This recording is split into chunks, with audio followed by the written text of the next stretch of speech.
Every time. You open up the software.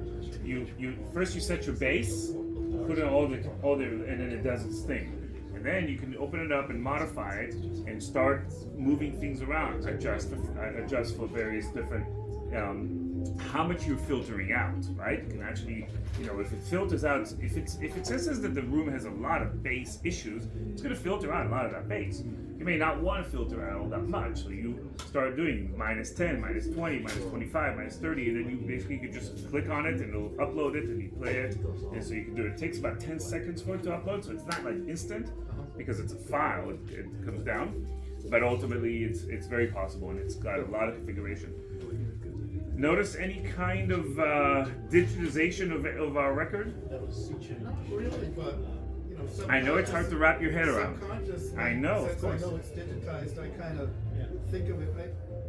Is there any timing adjustment when it's in the digital domain, or is it just strictly okay? 100%. It's taking the signal coming off of that needle, the low voltages that our needle creates, right, and literally flipping it right into 24.192 and sending it down, maintaining that kind of characteristic all the way down. Oh, we have a cello player. Or violin, is it? Violin. Violin. Okay, well, let's play some violins then. All right, so for those who just came in, my name is Alana. I'm from Shelley Stereo in Woodland Hills. Hello. Hey, how you doing? Good to see you.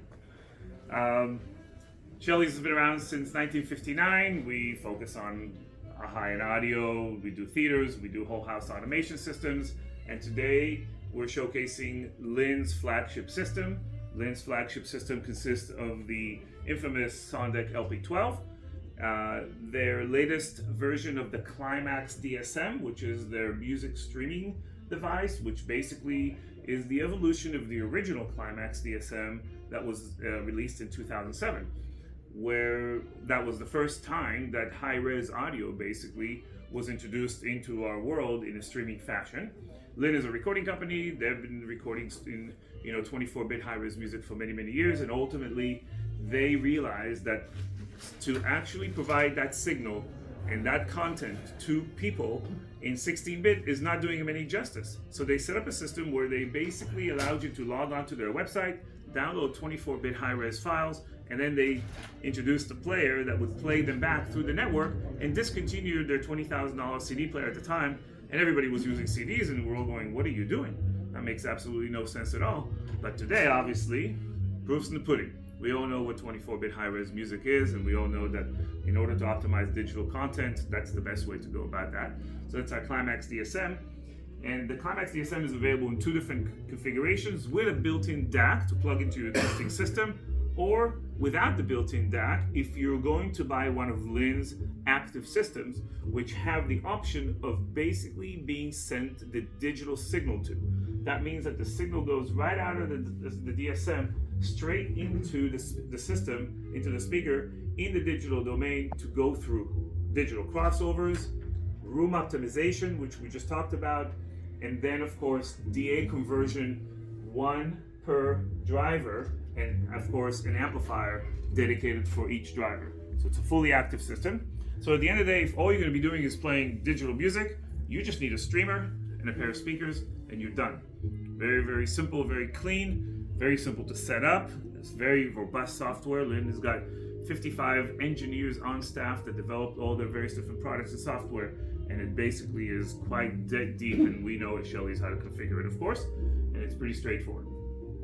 So we'll play some music. We'll start with a little bit of digital music streaming through Qobuz is what we're using mostly today. So since we got some high frequencies playing next door, so the speakers themselves are 105,000, fully active. Passive, they're 66,000.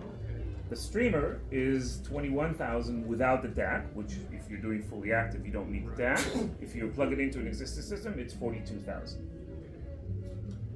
42, 21, that's with and without DACs, and then 105 or 66 for the passive or active speakers. Very good, thank you. Library of black files and big files and digitized. Absolutely. So we have a NAS sitting behind that cabinet, just a network attached storage that we just dumped a bunch of music files onto. So I'm playing some content for that. And I didn't have that came up since we got here. I'm streaming through ProRes. Yes. Is this still isobaric base? It is not an isobaric base, which was a surprise to us because Okay. Linn obviously invented Yes. the isobaric, the original Serras, and is deploying that technology over the years. This is a very, very new and unique design for low frequency extension that was pretty much created by Linn from the ground up. Okay. The amplification and the DA conversion and all that digital crossover has allowed them to create the low frequencies that we're all hearing and feeling without the isobaric design. Because the Interesting. isobaric design was originally designed to get a lot of low frequencies out of a Small relatively drive, small yeah. box. And this This is more traditional, so that's what I was noticing. So it's vented, ported. Some. No, it's a completely sealed enclosure.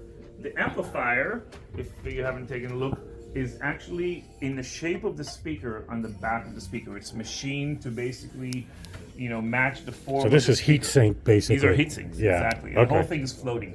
Interesting. Yeah, but it is a completely sealed enclosure. There is no ports, no vents. Nice. Yes, there you go. All right. Thank you. Thank you very much.